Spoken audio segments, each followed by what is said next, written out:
In this lesson, we're going to apply the quotient of powers property. We will be dividing exponents. All right, let's review what we learned in the previous lesson. The product of the powers property.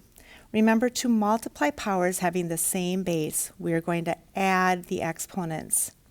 What we learned yesterday is that if we have 3 to the 4th, that means that we have 4 3's that are being multiplied. And then we're combining that with 2 more 3's that are being multiplied. And so when we go and we add up all these 3's, we have 3 to the 6th power. What we did is we added the 4 and the 2 when you're multiplying exponents with the same base. So number 2, we have x to the 3rd times x to the 2nd. We would add those exponents, giving us x to the 5th. And then for number 3, remember that if you don't have an exponent, we do have an exponent there, it's a 1, so we would have x to the 11th power. All right, now that we've reviewed how to multiply exponents, how do I divide exponents? The quotient of the powers property, which is basically dividing, so quotient. So to divide powers having the same base, we're going to subtract the exponents. Let's take a look closer at this example right here where we have 4 to the 7th divided by 4 squared. So I have 4 to the 7th divided by 4 squared. So what this means is at the top I have these 7 4's.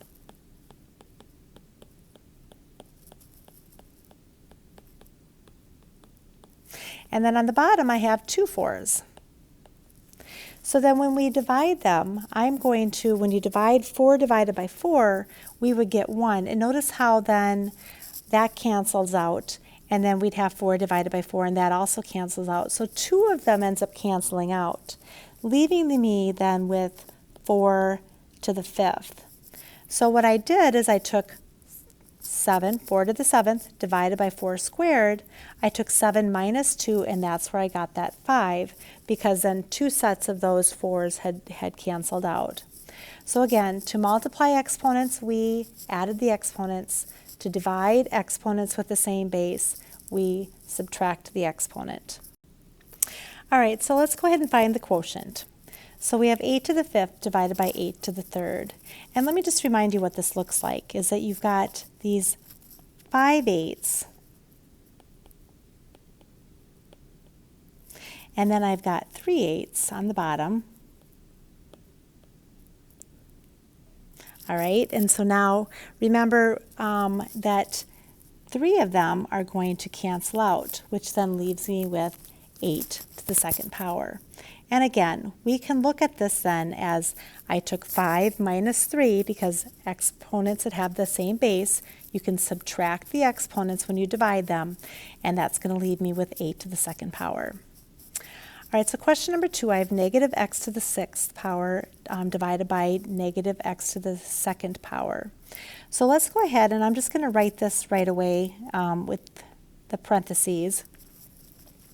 And now I'm going to take 6 minus 2, because 2 of them cancel out. I'm subtracting, and I'm going to get to the 4th power.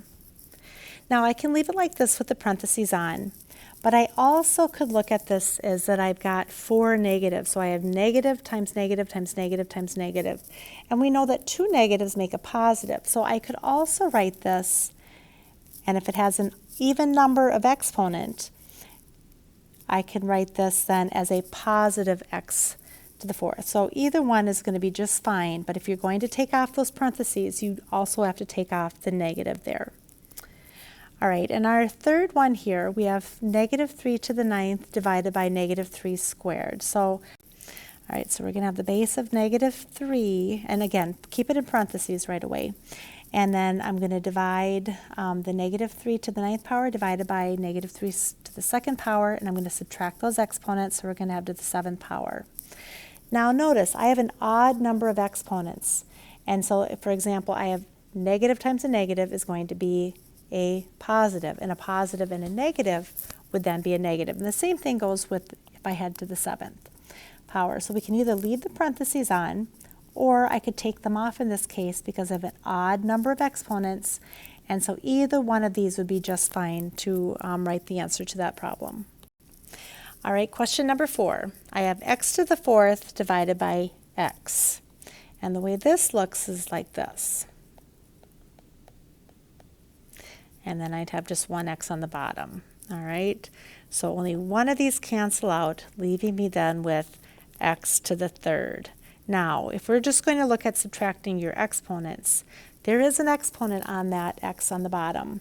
There's a 1. So if I took 4 minus 1, again, I get 3, and that's where I got the x to the third power. All right, so for number 5, I have x to the 19th times y to the 19th divided by x to the 10th times y to the 5th.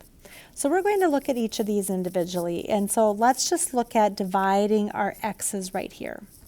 So x to the 19th divided by x to the 10th, I'm going to subtract the exponents, and I'm going to get x to the 9th power, because 19 minus 10 is 9. And then we're going to take and we're going to divide these as well by subtracting the exponents. So I'm going to have y to the 14th power, because 19 minus 5 is 14. And that's all the further I can simplify that one. For question number 6, we have numbers and we have variables. And if that's the case, you need to evaluate these numbers separately. So we're going to start there. And so I would take 12 divided by 3, and I get 4, and we're dividing that just like we've always divided it. Don't go subtracting that. 12 divided by 3 is 4. Now let's take a look at our a to the 9th all over a to the 6th. And when I divide those, because I'm dividing the exponents, I have to subtract the exponents, and I'm going to have a to the 3rd power. All right, question number 7. So I have 4a squared b to the 3rd power divided by 2ab squared. All right, again, we're going to divide our numbers like we've always done. And 4 divided by 2 is going to leave me with a 2. Now I need to take my a squared divided by a, and so what that looks like is like this.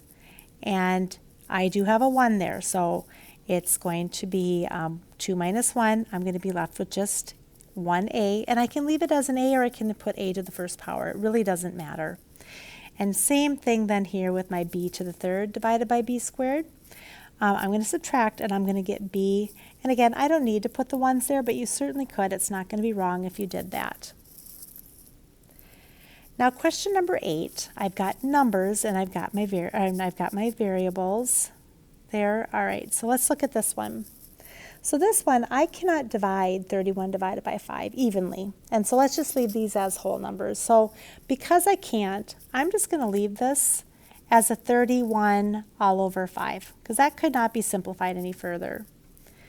All right, now I want to go and I want to divide these exponents right here. So z to the 17th divided by z to the 5th. I'm taking 17 minus 5, and I'm going to get z to the 12th power. Question number 9. So for question number 9, we have 4 x to the 14th, y to the 16th, divided by 20 x to the 5th, y to the 8th. Now notice, I cannot divide 4 divided by 20 evenly. And so, but what I can do is I can simplify 4 all over 20, because we know that 4 goes into 4 one time, and 4 goes into 20 5 times. So I could divide this top by 4 and the bottom by 4, and that would leave me with 4 divided by 4. I'm going to have a 1 on the top. And then on the bottom, 20 divided by 4 is going to give me 5. All right, so now let's go ahead and let's then do our exponents. And then I have x to the 14th divided by x to the 5th. That's going to give me x to the 9th, because 14 minus 5 is 9. And then y to the 16th divided by y to the 8th is going to give me y to the 8th power, because 16 minus 8 is 8. And so this right here would be my answer. I wouldn't have to have that 1 on the top. So I could have, this is my answer as well. So either one is just fine. All right, so we have for number 10, 10 to the 5th times 10 to the 5th divided by 10 to the 4th. So notice we've got this multiplication going on the top of our problem. So let's start there. 10 to the 5th times 10 to the 5th, remember we add the exponents, and this is going to be equal to 10 to the 10th because 5 plus 5 is 10. And then we have to divide by 10 to the 4th. So remember, we're dividing exponents, so we're going to subtract the exponents, and that's going to give me then 10 to the 6th power. All right, number 11, we have n to the 3rd times n to the 5th divided by n squared. So let's start by combining right here, and I'd have n to the 3rd times n to the 5th. That's going to give me n to the 8th, and I'm going to put it all over n squared. And now I'm going to simplify this by taking and subtracting those exponents because it's division, and I'm going to be left with n to the 6th power. All right, our last one, we have 1 all over x to the 3rd times x to the 5th. Now this can be a little bit confusing. I like to rewrite these.